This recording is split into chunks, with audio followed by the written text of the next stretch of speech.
सुना है काजी फायज ईसा को लंदन में उनकी मादरे इल्मी ने किसी एजाज से नवाजा है। किसी भी तालीमी इदारे से पढ़ने वाले अपने पेशे में नाम पैदा करें तो इदारे का एजाज होता है। जस्टिस काजी फायज ईसा यकीनन एक लायक तालिब इल्म होंगे, लेकिन ये समझ नहीं आई कि उन्हें एजाज किस उन्वान से दिया गया है।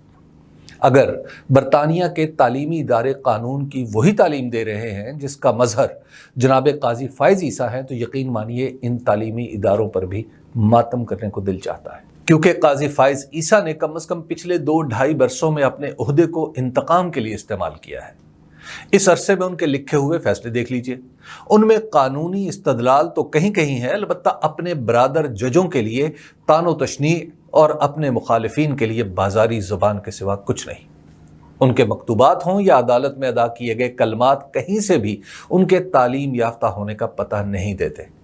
ऐसा शख्स जो अपने मुल्क का कानूनी निज़ाम तबाह करने में अहम तरीन किरदार अदा कर चुका हो, कैसे कानूनी तालीम देने वाले इदारे में एजाज का मुस्तहिक ठहरा, ये कम से कम बादियुन नज़र में समझ नहीं आता। वो शख्स जिसके फैसलों के हक में शायद ही कोई कलमा खैर कह सके, उसे कोई नुमाइशी ओहदा देना भी कोई ढंग का तालीमी इदारा तो गवारा नहीं कर सकता।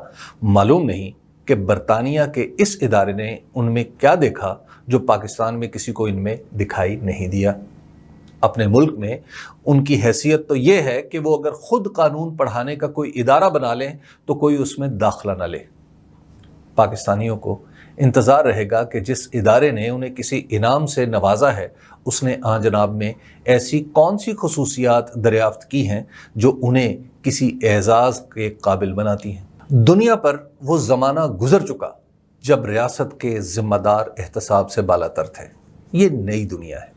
इस दुनिया में हर शख्स को हिसाब देना है, इसके बाद ही उसके लिए माफ़ी या इनाम का ऐलान होगा। वो दिन भी गए जब पाकिस्तान में रियासती ओहदेदार अपने दौरे मुलाजमत में बग़ैर किसी जवाबदेही के एहसास के मन मर्जी के फ़ैसले किया करते थे। वो वक्त भी चला गया जब ये अपनी रिटायरमेंट के अगले दिन ही दुनिया के किसी भी मुल्क में अपनी पहले से बनाई हुई महफूज पनागाह में चले जाते थे। अब पाकिस्तान हो या दुनिया का कोई मुल्क, हिसाब होना है।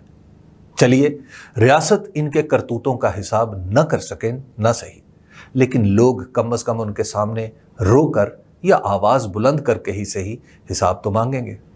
हिसाब देने वालों से तवक्को है कि वो खुशदिली से ये हिसाब देंगे, और लेने वालों से उम्मीद है कि वो सिर्फ़ और सिर्फ कानून के अंदर हासिल करदा इजाज़त और हक़ इस्तेमाल करते हुए हिसाब लेंगे।